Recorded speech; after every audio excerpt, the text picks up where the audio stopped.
Нарушувањата на функцијата на тироидната жлезда се доста чести. Токму на оваа тема разговараме со доктор Татјана Јосифовска, специјалист по нуклеарна медицина. Добре дојдовте во емисијата Нега и здравје. Благодарам, добро ве најдов.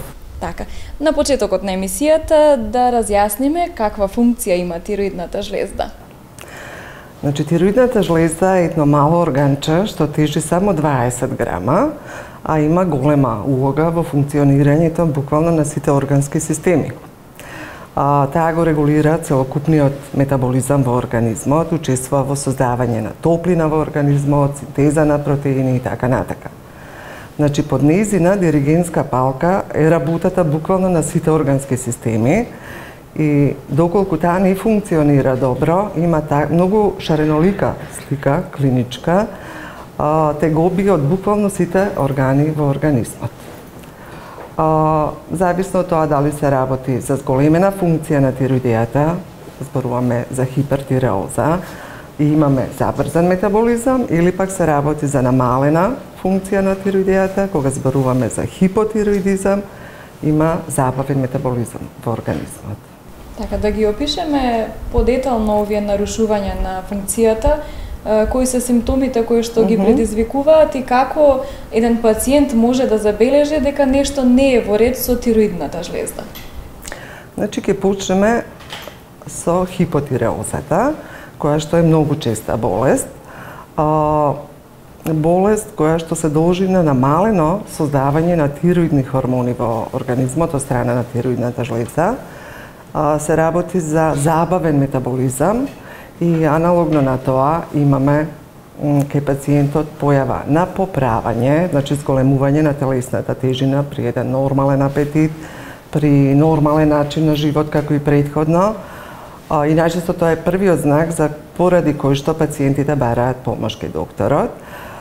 Пациентите се замараат, поспани се или не може да спијат, или преку ден се, односно наутро се будат уморни, ненаспани.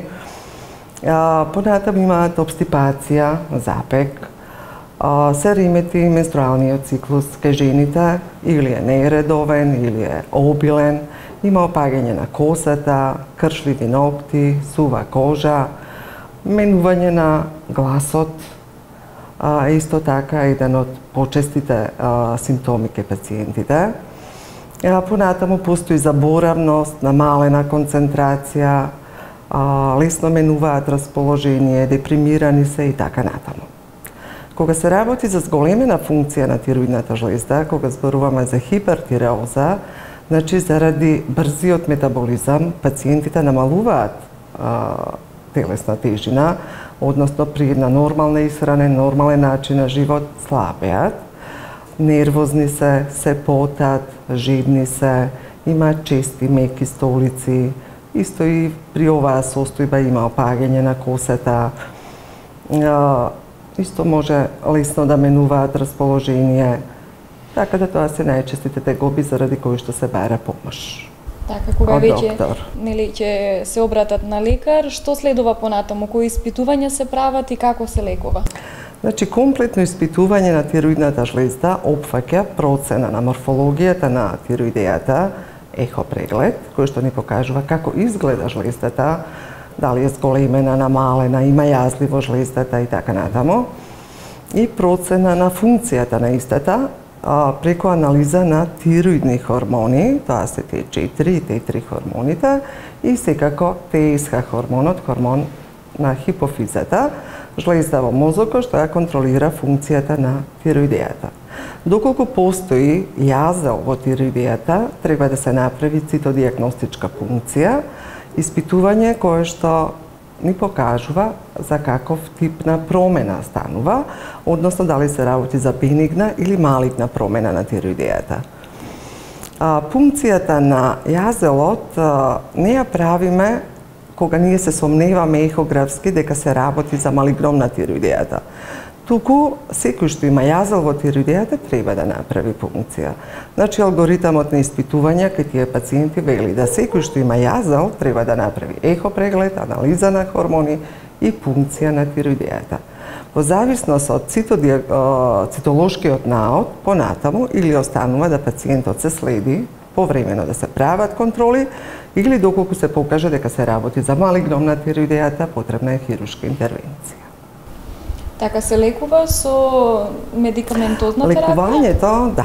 Лекувањето на хипотиреозата, на намалената функција на жлезата, е со субституција на тироиден хормон, значи синтетски направен тироиден хормон, кој што ќе има истата функција како и тироидниот хормон создаден од страна на тироидната жлезда.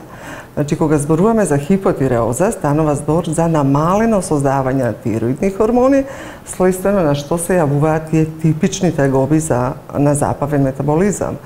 Потребно е да ние го надополниме нивото на тироидниот хормон кој што тироидејата веќе почнала помалку да го создава. Правиме субституција со тироиден синтетски хормон, таблета еутирокс, во доза која што ќе зависи од нивото на хормони при испитувањето.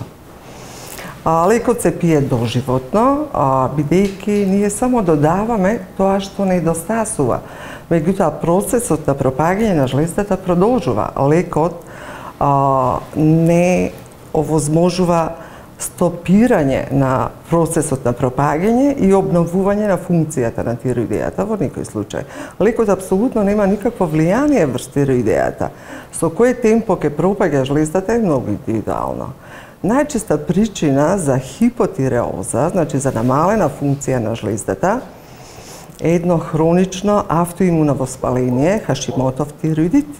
Значи, тоа е воспаление на жлездата кое што не се случува заради вирусна инфекција, бактериска, туку е автоимуна болест. Што значи автоимуна? Значи дека организмот на пациентот не ја познава тироидејата како свој орган и ја третира како туѓо тело и сака да ја извали, го пречи, како улјез да влегува во организмот. Не може во буквален смисол на зборот да ја извали, меѓутоа може да ја уништи.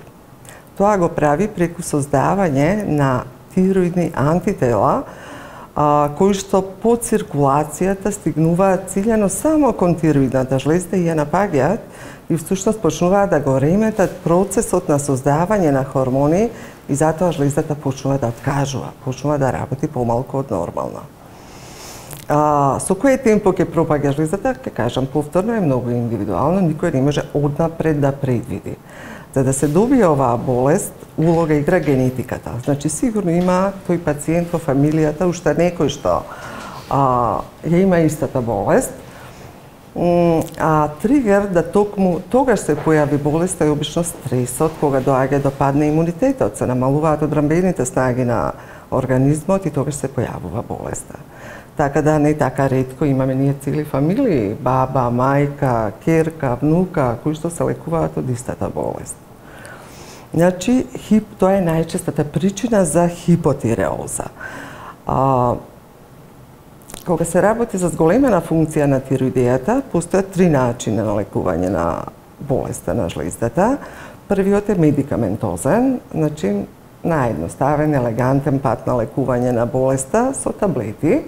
Тоа е тиреостатик, кој што го даваме со цел да ја блокираме жлездата, да не создава вишок на хормони, туку толку колку што е потребно на организмот. И лекувањето трае околу 1,5 година и доколку на контролите кои што ќе следат, успеваме со се помала и помала доза на тиреостатик да добиваме добри резултати. По 1,5 година прилика лекот се прекинува.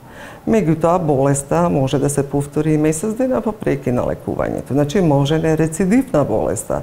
Може да се повтори по неколку години, може никогаш веќе во животот истата болест да не се повтори. Така да велиме пациент кој што се лекува од хипертиреоза, од зголемена функција на жлездата со лекови, не значи дека доживотно ќе го пие лекот, но доживотно ќе прави контроли, бидејќи може не рецидивна болеста. И исто така, можно е спонтано од хипертиреоза да мине во хипотиреоза, да жлездата почне да откажува. И пациенти кои што не прават редовно контроли, а всушност ги знаат тегобите што ги дава хипертиреозата, на некој начин се плашат да не се појават истите тегоби. Тогаш да, би дошла на контрола. Меѓутоа не ги знаат тегобите што ги дава намалената функција на жлездата. И не така ретко доаѓаат во многу напредната фаза на хипотиреоза. Вториот начин на лекување е оперативен. Значи, доколку се работи за голема гуша, да кажеме, зголемена тироидна жлезда. Значи, зголемена жлезда се вика гуша струма. Доколку се работи за базедова болест, тоа е еден вид на хипертиреоза, која што се карактеризира со гуша, значи зголемување на жлездата, хиперактивност на жлездата и очни феномени. Веројатно сте виделе пациенти кај кои што постои офталмопатија, испакнатост на едното или на обете очи. Значи, тоа се трите знака типични за таа базедова болест. Доколку со лекови не може добро да се среди жлездата, да се стави под контрола, доколку се потребни високи дози на тиреостатик долго време да прима пациентот, кои што па од своја страна може да доведат до уште поголемо зголемување на тироидејата, веќе се тоа кандидати за друг начин на лекување. Значи, ние на сите хипертиреози даваме можност прво со лекови да пробаме да лекуваме. Но доколку не се постигнува добар ефект, доколку жлездата расте, во тој случај треба да се оди кон оперативно лекување на истите. Се прави субтотална тироидектомија, се вади голем дел од жлездата и поентата е да се остави тироидно ткиво кое што понатаму ќе продолжи нормално да функционира. Но не секогаш е така лесно да хирургот процени колку треба тироидно ткиво да остави. Така да постои кај некои пациенти опасност пак од рецидив, значи доколку помал дел од жлездата е изваден, или пак доколку е изваден поголем дел, тогаш можно е пациентот да падне во хипотиреоза, што секако е подобра состојба него ли да се повтори хипертиреозата. И трет начин на лекување на хипертиреозата е радиоактивен јод.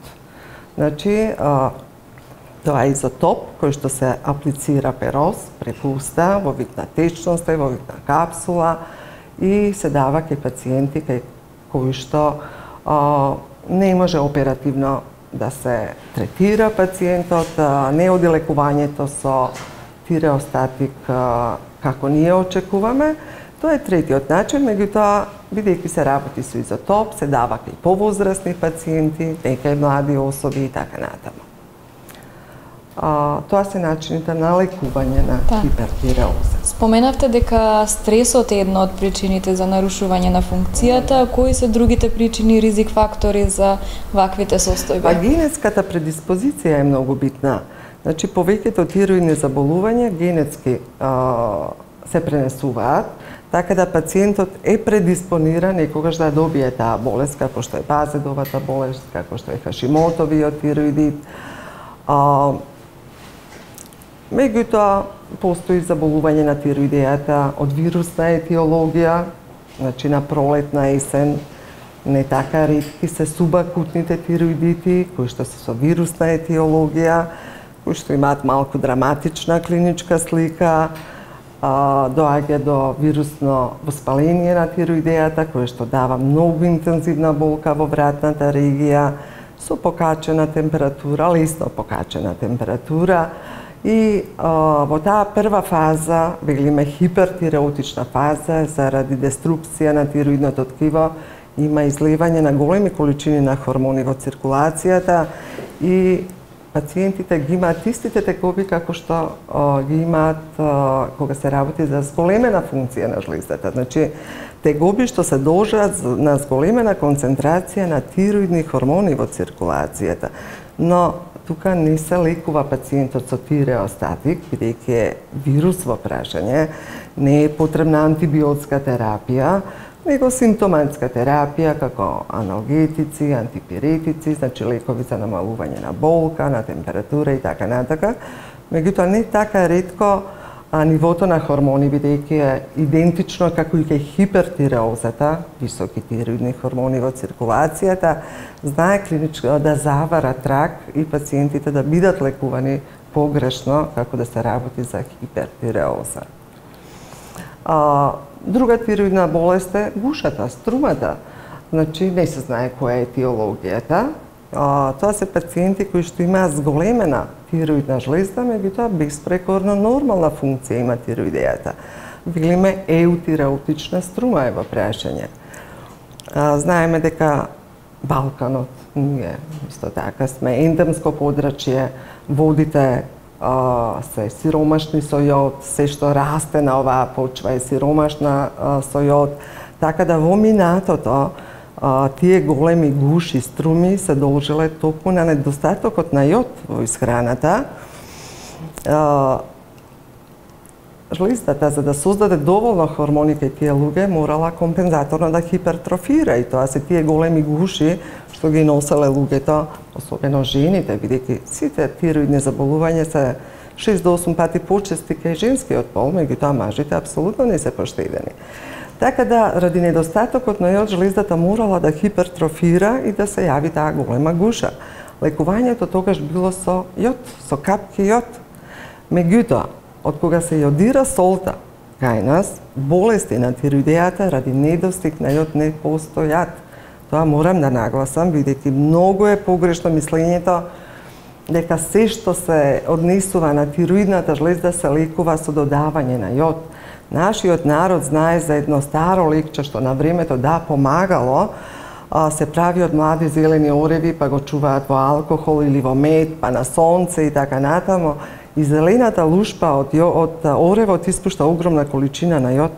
Алкохолот, медот стануваат црни. Тоа е јак концентрат на јод. Значи, уште еднаш ке повторам, тоа било лек порано кога имало големи гуши заради недостиг на јод. Меѓутоа, десетици години наназад солта кај нас со закон се јодира и е ерадициран недостигот на јод во исхраната кај нас. Не постојат болести на тироидејата ради недостиг на јод. И тоа не само што не помага, туку штети на тироидејата, додавањето на екстра јод.